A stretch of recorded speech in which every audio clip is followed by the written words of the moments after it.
Okay, so it's right on 7. So I'm going to put it onto the share screen, and as other people come in, I'll just have to click and let them in. So I'm going to get the screen up.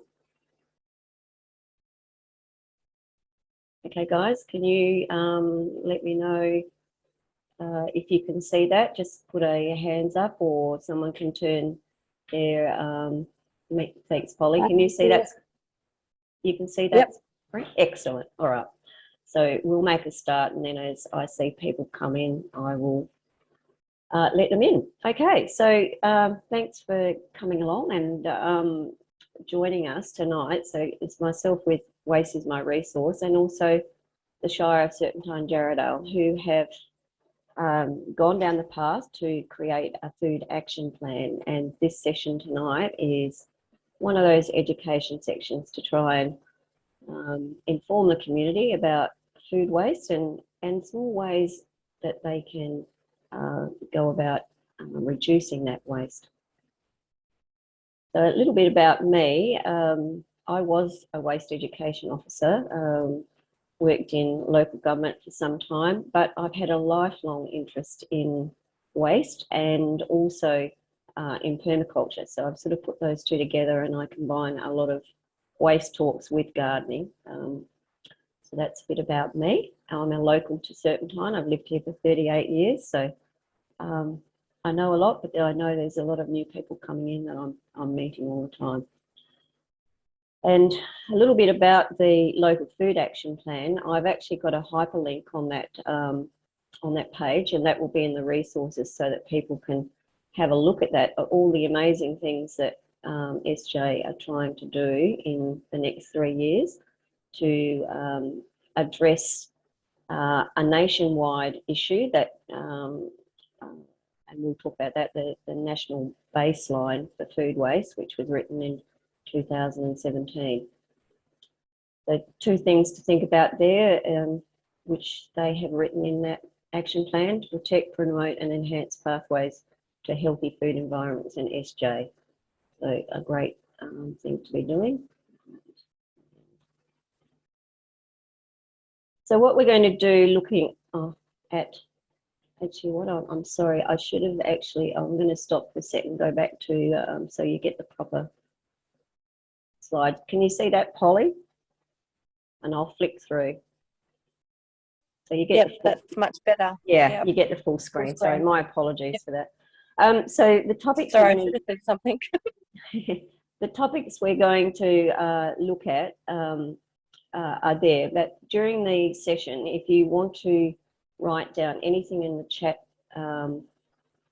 section, you can, and I will get back to you at some stage in the next couple of days to answer that. And secondly, I've allowed about 15 minutes at the end so we can answer questions. And Polly, I'd just like to welcome Polly's the Waste Education Officer at SJ Shire, and she's available to have something to say at the end as well. So yeah, that's sort of what's happening there. So looking at that list of topics, so we'll go through some of the general waste facts across Australia and here in WA. And then I've listed some topics that I think that I've got some ideas for people to reduce waste. And then it's not all doom and gloom. There's some good news projects at the end as well. So this poster here is actually on the on quite a few sites. It's on the I think it was the health department site.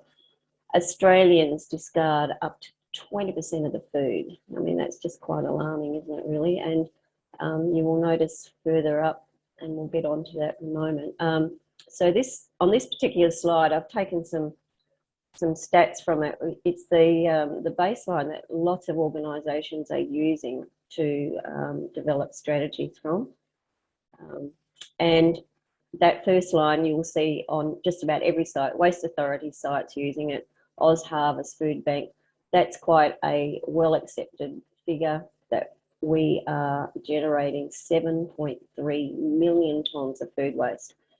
I think I've seen somewhere it says up to 7.6 currently. So, I mean, this is quite old, 2016, 17. So it's still a large amount of food waste. And the other alarming fact there is that third line, household waste accounts for 34% of all food waste. So as homeowners, we can do a lot to reduce that overall national total just by addressing what's happening in our own homes. This slide down the bottom is taken from when I worked at Rivers Regional Council. We did quite a few waste audits and looked at the breakdown of what goes in a general waste bin. And it ranges now from about 30 to 50%, depending on the education that the local government is given. And of course, also, if you are in a local government with a FOGO bin, then we would hope that it is nowhere near 30% because it should be all in the correct bin. But that's part of this process, is to help people to educate them where the correct place is to put their food, and it certainly isn't in a general waste bin, and that's what I'm going to be showing you. So why do we actually need to reduce this food waste, other than the fact that it seems like a waste of a resource, as my name of my business is? It's contributing, and there's got some stats there, food waste contributing to 3% of Australia's greenhouse gas emissions. So it doesn't seem a large amount, but still, if we can get that down, that's going to help. But I think the last 3 points there are just so disturbing. Going into a climate change, these things are really going to affect us. So the fact that we use nearly 5 times Sydney Harbour to produce food that goes to waste, that much water is going to wasted food. We cannot, as a country that is so dry, just allow that to happen. And also that we grow food to be wasted on an area that's the size of Victoria. So another huge reasons why we have to start reducing this food waste. So getting straight into some practical things. The first thing to do is write a shopping list. You know, sometimes I race out without mine, but before I race out without, if I haven't written it, I just grab the phone and take a photo of my whiteboard, because I keep a whiteboard on my fridge, and at least I've got it with me, because I mean, having children around you, they always ask for extra things, but even as an adult going shopping, your eyes just wander and you buy things that you don't actually need, and quite often don't get used. So stick to a shopping list. There's actually lots of meal planners that you can use as well. You can get them online. You can even get digital shopping lists. I think if you go shopping some of the big supermarkets, they actually have them. And I think there's a few fridges that you can get that actually detect what you actually use out of your fridge. So shopping lists are a great way, just a really simple way to reduce some food. Now, buying larger amounts, this idea of bulk buying has been around for a long time, but it can trick people, because not always is it cheaper, and not always is it going to be saving you money and food. Because sometimes if you buy too much, then that's also wasting, because it could be either ruining in your pantry, or you get pantry moss and so forth. So be careful of it, but it can save you, particularly if you use a lot of things, and you also are going to be saving packaging by buying it in bulk. I tend to, well, here in Australia, we live a long way from any bulk good places, except in Armidale. You can go to the Good Life Health Shop in the Armidale Shopping Centre, and they've got a lot of grains and flours that you can buy in bulk. Sometimes Coles do a big range of 5 kilos of things, of pasta and flour. So have a look at things like that if you've got a big family. That is going to save on packaging. Now, although we know that you can recycle, okay, and we've got someone else in here. Hi, for joining us. Good to meet you. So we've just started, but you can get a recording of this afterwards, so you'll be able to read it.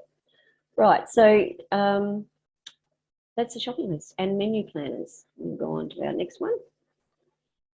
Now, I did mention plastic in that previous one on shopping, and that's one of my little bugbears. A lot of people think because it's recyclable, and we have got Recycle at Coles and Woolworths, because it's recyclable, that's okay. But the thing is, if it's been produced, you've used a lot of, or they have used a lot of energy in the manufacturing. It uses water as well. If we can just reduce that amount of packaging, particularly plastic, then we're also going to be helping the planet. So, but you know, not to knock the fact that we have got Recycle. Now, once upon a time, it was used only to make like outdoor furniture, but the amazing thing is engineers develop all kinds of ideas for building, creating new products. They're using it in road construction now, and it's also being used in tyres, and a whole lot of use that Recycle have got onto. So that's fantastic. But there's alternatives to plastic. Now it gets very complicated with Recycle when it comes to single-use plastic, because they now accept some cling wraps, Coles brands and Glad Wrap, I think it is, but not all of them, because there's two types of of cling wraps, and they have the detection to be able to separate those when they collect them. But it is, I think it's a tricky one, and it's easier to just avoid it in the first place. And I've suggested their beeswax wraps, which are so easy to make. I make them in schools all the time, and some PNCs use them as fundraisers, so that they work really well. Or of course, you can use plastic containers, reusable containers. There are many places that you can take your containers now. If you go to the Butcher's Hook near Woolworths in the second shopping centre, I can't think what the other one is called in Armidale, but they will tear the weight of the container, and you can take your put your meat into your own container. So that works quite well. But if you read down in one of these stars here, it says 84% of the plastic used is sent to landfill, and only 13% is recycled. Now, a lot of that single plastic breaks down very quickly, breaks into tiny pieces, even in the land. It's not just in the water that's a problem. It is getting everywhere. In fact, I read yesterday it's been detected in human blood. So we are being just overrun with plastic. If you can get hold of fresh food, it will last longer. So the very best place to get it from is a true farmer's market. Now, we've got one here in Mundijong every Saturday morning, and the organisers of that market are very strict about where that food comes from, that it is grown locally. So you know there are no food miles, that it is picked and taken to market every Saturday. There's no better place to buy it than a place like that. We have got other farmers markets in Perth. Palmyra Primary School has had a farmers market for over 10 years. They are very strict about where they're bringing their food from as well. It is harder all the time for places like in the city to do that, to work direct with farmers, but give them a go if you can. There's also other little local places that you can go to, like the Byford Glades Community Garden. Every Saturday morning has a grower's cart out the front, and all they ask for is a gold coin donation. So it's always seasonal fruit and vegetables out on that cart. Last week there were lots of eggplants and zucchinis. People can just drop in. They can make pickles. They can do, you know, nice fresh food, but just support what we have around here. I have mentioned their Grow It Local. That's actually a global social media group where you can actually register, and if you grow your own food, you can put that up on there, and people can come and collect it from you. Jarrahdale Collective Food Cart. They've got a food cart up in front of the Giannetti Hall where people take their food in and just give it away. So, you know, try and support local to get fresh food because it lasts longer. And another thing that's happening now, you know, I think Woolworths were one of the leaders in this, but other supermarkets are starting to do it, is offering odd-shaped fruit and veg. So this is another recovery mechanism where farmers haven't been able to sell their odd-looking food because major supermarkets have said that's not what people want to buy. They want a shiny red tomato with no spots, or they want a single stemmed carrot or something. But we now know that that's a very wasteful society to live like that. And so by offering that, there's nothing wrong with the food. It just, with a carrot, it might have hit a rock, and so it breaks in two. But in nutrition-wise, it's exactly the same. So those sorts of things happening are really good. I noticed Coles is doing it as well. And also the other thing that's happening, which is great in terms of getting fresh food into your home, is the commercial kit, meal kit boxes, and also home deliveries. Like I've got one mentioned there, Organic Collective, but there's a few in Perth that will actually deliver fruit and veg that have been purchased from the Canning Vale markets, and they will deliver it direct to your house. So you know it's not been in storage, it's come from the farmers every weekday or whatever. So another way of getting fresh food. Now, actually into the pantry and the kitchen, there's a whole list of tips of things that I use, and I'm only going to pick a few things out there. That second slide, I started making my own sauces a few years ago. I figured that I had an allergy to some of the preservatives. I tried to, I thought it was gluten-free, but anyway, I've narrowed it down, and since I've made my own sauces, I don't have that problem at all. So I just buy fruit or tomatoes when they're in season, very, very cheap. There was a lady on a local Facebook site recently just selling tomatoes at $2 a kilo. To get rid of them, you had to buy them 20-kilo lots, but you can make a lot of tomato sauce like that. I put them in jars, and they freeze extremely well. You'll see that one there. I've just taken that out of the freezer. It's about a 6 space, it's somewhere between a 3rd and a 6th space you leave for expansion. And in 3 years, I've never had one broken jar. So, and of course you can reuse them over and over, and it's just nicer than plastic. They seem to keep better. So that's one little tip that I use for saving food and preserving food.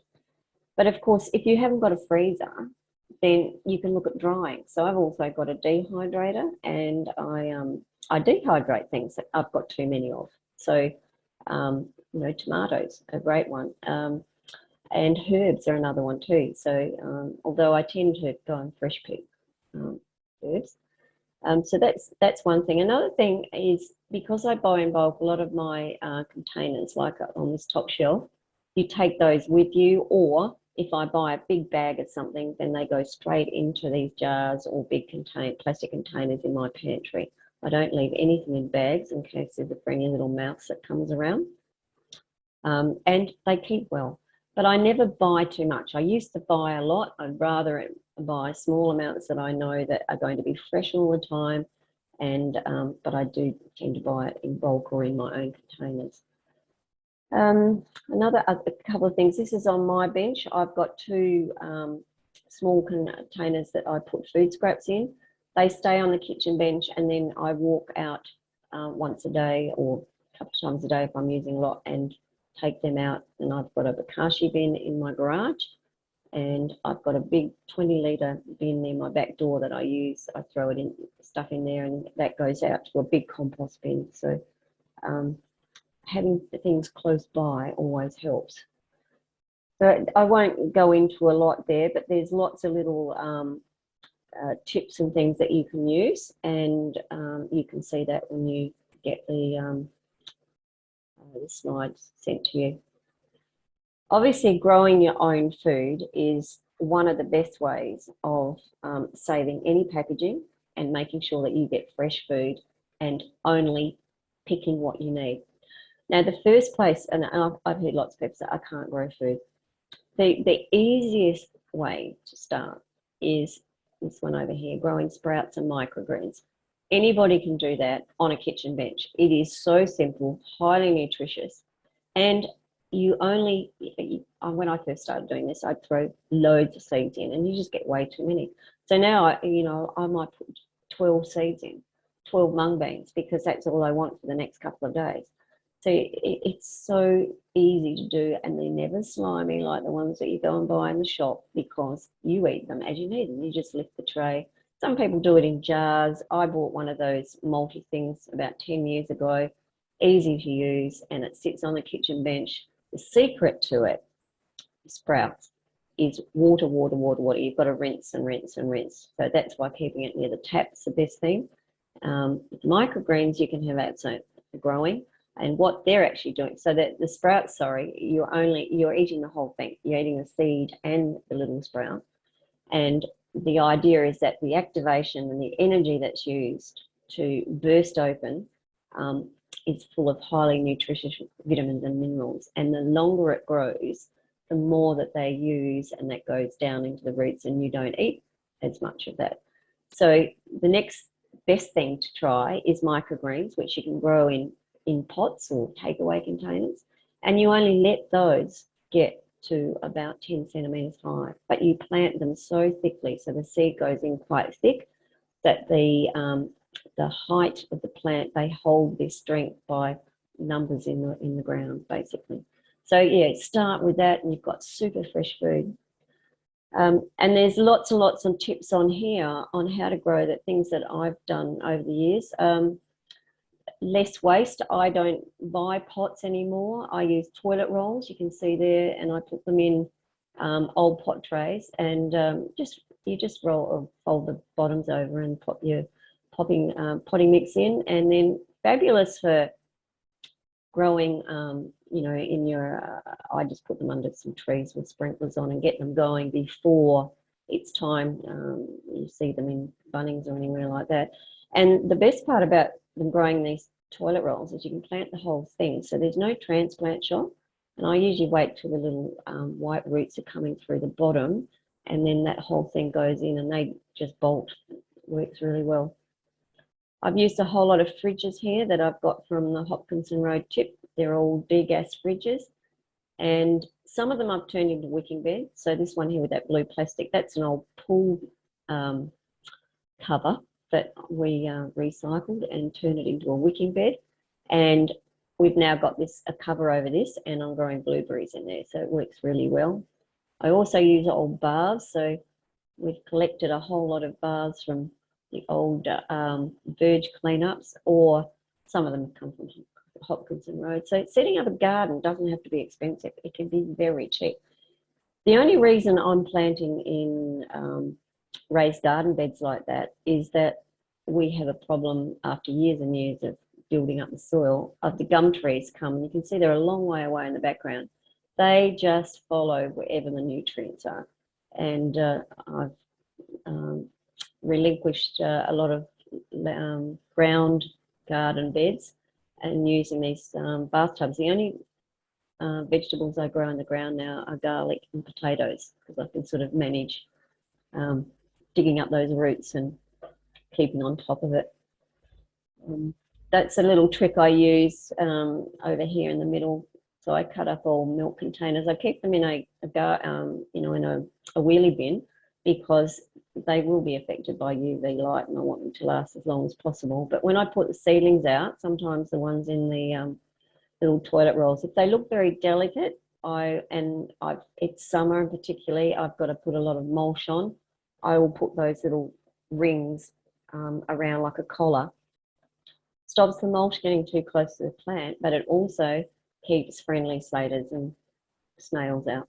And fortunately, I don't have to worry about that too much, because I've got free range chickens and guinea fowl that keep most of those things at bay, so that works pretty well.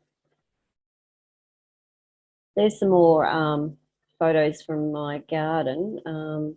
This one down here I did as a plot, and I've created an online YouTube video for people starting a veggie garden, and I did it in 4 beds and showed the rotation method, so that you don't need to do that when you first start, but it is a good idea to never plant in the same place, and always use legume plants like peas and beans to restore crops that take a lot from your soil. So if you've grown broccoli and all the brassicas, they take an awful lot from the soil. So I always put peas after the broccolis, and that works quite well.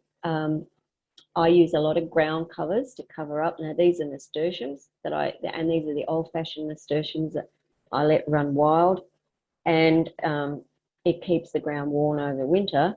But of course I can use the leaves. A lot of them get picked for selling. And as my horses walk past here on the way to the dressage arena, they always have a nip. They love eating those. Now I also use sweet potatoes as ground covers to keep the ground warm, and sweet potato leaves, the very young ones, are fabulous in stir fries. So, and again, the horses seem to know that it works, that they taste really nice. Again, another cheap way to set up a hothouse. This is just an old bread tray, and these are takeaway containers.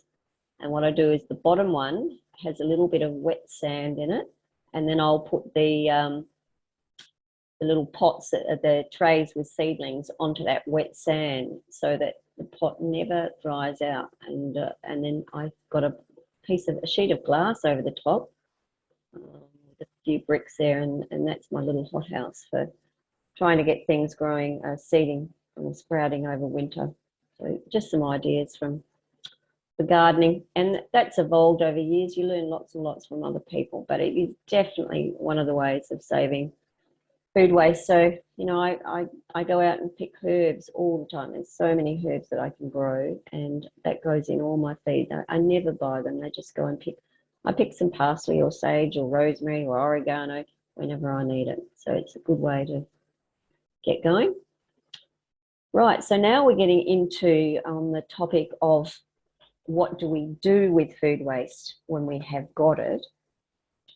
And one of the things you can do, of course, is to recycle it and turn it into compost. Now, you don't need, again, fancy containers. I will show you some, but this is one that, you know, I've set up just out in my garden. So it's an old garbage bin that someone gave me, and I cut the bottom out of it. Yeah, I didn't even have a lid for it. So my daughter had crashed a car, and she much loved Holden. We kept the fender off that as a reminder, and that became my lid. So, and this sits now in the garden with a few bananas around it, and that is a permanent compost bin so that it's feeding the bananas because they're high feeders. And in the bottom, down on this bottom slide, I've shown you how to make a worm farm if you don't have one of those stackable worm containers. An old esky makes a fabulous worm farm, and because it's insulated, you can release some of the wormware and worm tea and use it. But the most valuable thing out of a worm farm is the castings in there, and you need to separate the worms later on and from those castings, which is like essentially the worm poo, and that's what you put into your holes. And there's a difference between worm farms and compost bins. They're a bit more difficult to look after, but you get an extra enzyme in the castings that you don't get in a normal compost bin. So for a gardener and also for a farmer in broad scale farming, they're using a lot of worm tea to help in regenerative agriculture. So there's definitely benefits from worm farming.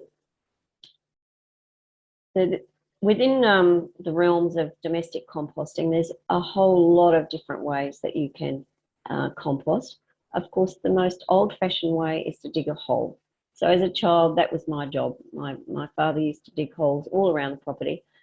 Sometimes it was to grow, to grow fruit trees. Other times it was simply to just keep restoring the soil. And he would usually leave the shovel near the hole, and so I'd take the veggies out and scraps out or whatever, and then I'd put a little bit of dirt over the top to stop flies. And of course, Mother Nature does the job for you, but it takes a long time. These modern inventions that we have are speeding the process up, that's all. There's nothing chemical that's going on in there. It's the same process of breaking down the organic matter and the microbes that are doing most of the work. So most people think it's the worms, and they get, you know, they'll see other creatures like slaters and cockroaches. but it's actually not the visible creatures that are doing the major work. It is the microbes. So things like bacteria, fungi, protozoa, and nematodes, we know are the 4 essential microbes that all plants must have in the garden if they're going to maximise their growth. And that study of microbiology has become a very fundamental part of regenerative agriculture. And so farmers are looking at how to put that microbiology back into the soil. And the 2 methods, the most common methods, are using compost and worm farms, and then soaking it, aerating it, and putting it into a tea and then spraying it on the paddock. So essentially, they're just putting a liquid out which contains microscopic creatures that will go back into the soil, and they seed at the same time. This is absolutely critical, because the microbes can't live without the plant matter, and vice versa. Because they form this symbiotic relationship, and what happens is the plants photosynthesize, which we've known for hundreds of years, and as they pull out carbon dioxide from the soil, from the air, sorry, they're converting that to sugar. Now, the microscopic creatures that live in the soil are animals. They do need food. They need that sugar. So they'll send out a message to the plant, we need some food. And the plant says, well, we need some minerals. And we need a milligram of calcium. And we need a milligram of boron or whatever. And so this relationship's going on. And you might think that that's all pie in the sky stuff. But microbiology now shows us, the microbiologist science, that the animals and the plants aren't talking to one another like humans do. They send pulses out, and they can show this on dyes and colour. They're like electrical pulses that tell each other what they want. So we know that it's the compost and the worm castings that help with this magical relationship. So your food waste is forming a very important part in restoring our soil, and you can do this all for free in your own home. And of course, this is what FOGO bins are actually doing in a broad scale way, where people haven't got the time or the space to do that, but it is doing the same thing. So we are restoring our soils with microbiology using food waste, which of course nature has done for hundreds of thousands of years. So it's not actually all magic. Now, I've wasted a bit of time there, but the other thing that, so I've been doing some composting workshops at Community Resource Centre, and apart from compost and worm farms, I'm also showing people how to use bokashi bins. Now, the compost and worm farming is what we call aerobic composting, where you need to have a little bit of air in there for those microbes to be very excited and breed. Bokashi is an absolute opposite to that. So what happens in a bokashi bin is we try to expel as much air out as possible, and the microbes that live in there love that environment. And what happens is we use this pickled bran to inoculate the food waste, leave it for a few weeks, and it holds the food in suspension basically while the microbes are breaking down enzymes and amino acids and things like that.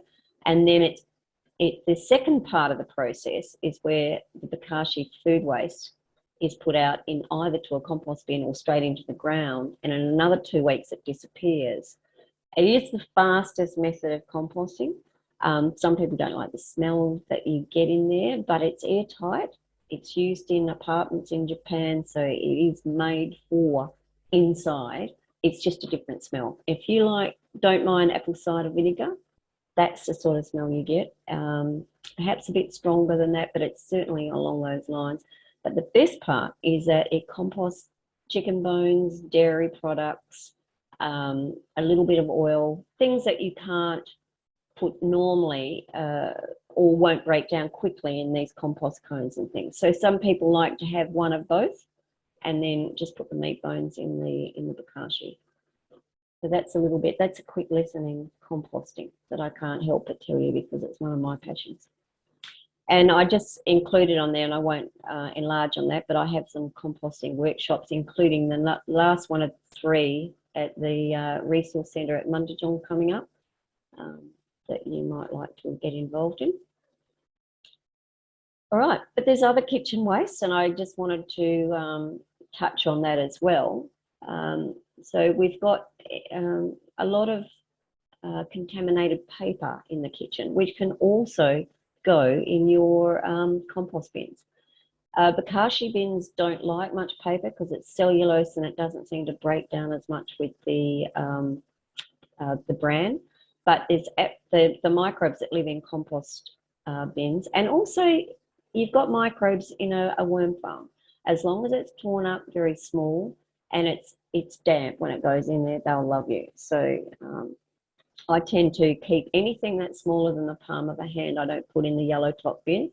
That gets torn into small pieces, goes straight into the bin near my back door, and then that goes out into the compost bin or the worm farm, because you should always be adding some carbon into your food waste, which is essentially nitrogen, and that helps with the breaking down process. Now, people sometimes ask about inks on paper and what's it going to do. All the inks on black inks that's used in printing in Australia are all soy-based, and again, all of the coloured ones in any kind of flat, non-glossy printing. So, any office paper, you don't have to worry about the ink. The only thing that is in office paper is it's been bleached if it's white, but it's not detrimental to microbes. That's been found that, well, I mean, I've got my own microscope and I've detected all of those 4 microbes in all my compost batches, and they get, from time to time, they get shredded paper, office paper that people drop off. So it has no effect. It's very small in the scheme of things, and a lot of microbes can actually metabolize some of those chemicals as well. So don't forget about other kitchen waste. And I just wanted to include, because everybody, prepares food in their kitchen, but they don't seem to worry about what they prepare on that surface, and they put bleach down and they put, all kinds of chemicals on their kitchen surfaces. This little wonder container up here, bicarb soda, will just clean anything, and it's so cheap. It's a very slightly abrasive, so it's great to put the powder down on. I've got, I just sprinkle that down on my kitchen bench. Now, I've heard people say, I don't like that powdery residue. All you need to do is have a garden spray, a pump sprayer, hand sprayer, fill it with half vinegar, half water, and spray that over the top. And what happens is the vinegar is an acid, so it neutralizes the carbon. You get a tiny little fizz thing happening and no powder. So easy to use. And of course, it's perfectly safe. You can eat bicarb soda, and it's in baking powder. We eat it in cakes all the time. The other cleaning agent that's safe to use is citric acid, which you can buy pure again in bulk. We have that lady from Eco Revolution, I think it is. She comes to the Mudgee market. She'll be there on Saturday with bulk buying. But you just cut a lemon in half or a lime in half, and you can use that. And of course, at my place, I've got both of those, so I can just go and pick them. Now, I didn't want to be all doom and gloomy there, so I did want to talk about a few projects that are coming up, and I've got about 10 minutes left, hopefully. So the first thing is the FOGO bin. This in our bins here. It will be our 3rd bin that we will eventually get in Serpentine Jarrahdale. By law, all local governments in the metropolitan area and the Peel region have to have that 3rd bin by 2025. So Serpentine Jarrahdale is moving towards that. And that's one of these things about talking about this food waste and where it goes, and composting at home, hopefully is going to make people more aware that that bin is going off to a commercial compost facility, which is going to go through the same process as what I've explained to you that you can do at home. So the more people get to know about that in the next few years, the better. Some people probably won't use a FOGO bin. That's fine, because that means that less diesel will be used to transport those things. Sorry, that's my timer to remind me I'm talking too much. So look out, because that you'll see if you look on the SJ waste strategy, which I've got referenced in at the end, that they're on track to do that, and that this Shire will also be moving at that path, even though SJ is part of the Rivers program to send landfill, which is the red waste, general waste bin, to the waste to energy plant. And that's all the more reason why we need to get that food waste out of there so it can be of use. It's a valuable resource. It's not to be thrown in landfill and create emissions. We want it back into our soil and restoring those soils back to, I'm sorry, I'm giving code to get my cup of coffee. Now, another thing that's happening, and it has been happening for over 10 years, is there are a lot of charities that are actually recovering food from supermarkets. So, you know, people like Coles have got Second Bite, Oz Harvest is doing amazing stuff. That's a private, or most of them are private. Food banks doing fantastic things here at Mundijong. The Community Resource Centre gets food from Food Bank, and then has, even today I saw on Facebook, if they knew of anyone that needed these boxes full of it's groceries and fresh food. But that's one way of, and that is a good news project, that we are recovering some of this food, but still bear in mind that 34% of this wasted food is coming from our homes. But I just wanted to acknowledge all the wonderful work they're doing. Don't discount things as social media groups. So there is a platform called Share Waste, and there are a few people in Serpentine Jarrahdale that have registered, including myself. So what happens is that if you like to compost like I do, I will take people's food scraps and organics, and I've got a couple of people doing that, and they just leave it at the letterbox, and I put that straight in my bin. Or if you have got food scraps, you register as well. So, you know, you can, somebody can go and pick it up or something like that. So have a look at that. If composting is not for you, then you might be able to find someone close to you that will do it. And I've listed some resources on there because there's some great people that are already doing lots of these things that will give you lots and lots of help. Lindsay Miles has got her own website, Treading My Own Path, and she's also got a blog on there. So if you go and have a look on there, you can get involved, and then she's got lots and lots of tips. Erin Rhodes, who's the Rogue Ginger from South Australia, she does a similar thing. There's a lady called Bea Johnson from, I think it's Canada, and she's doing a similar thing there on Zero Waste Home.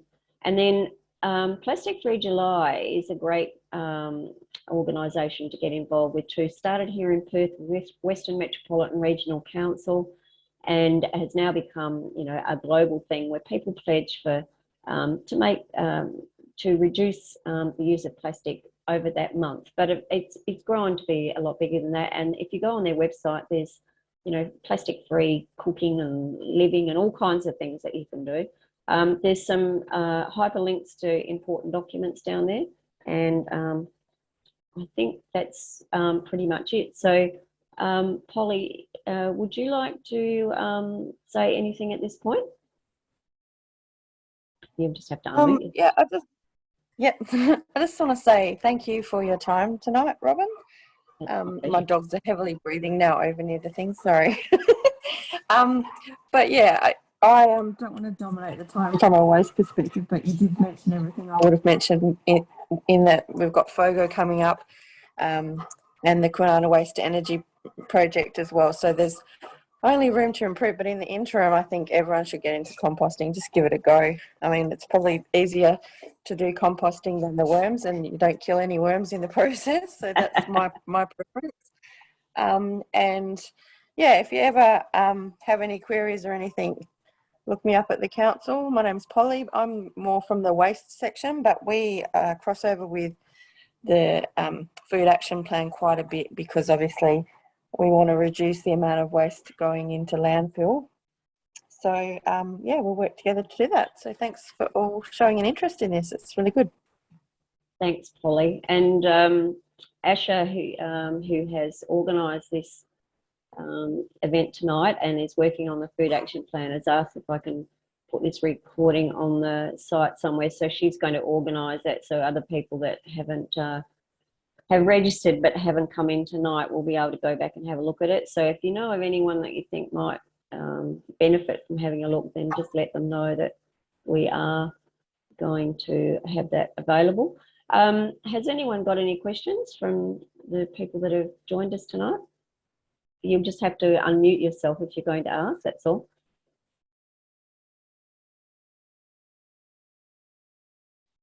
Nobody's asking. Well, I'll take that as no. Okay, so thanks very much, everybody. I will get this PDF off to you.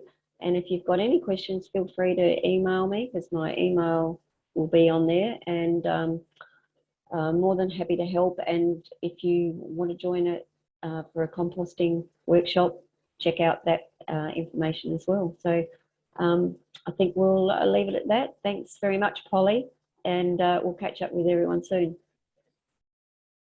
Thank you. Thanks, Robin. Bye. Night night.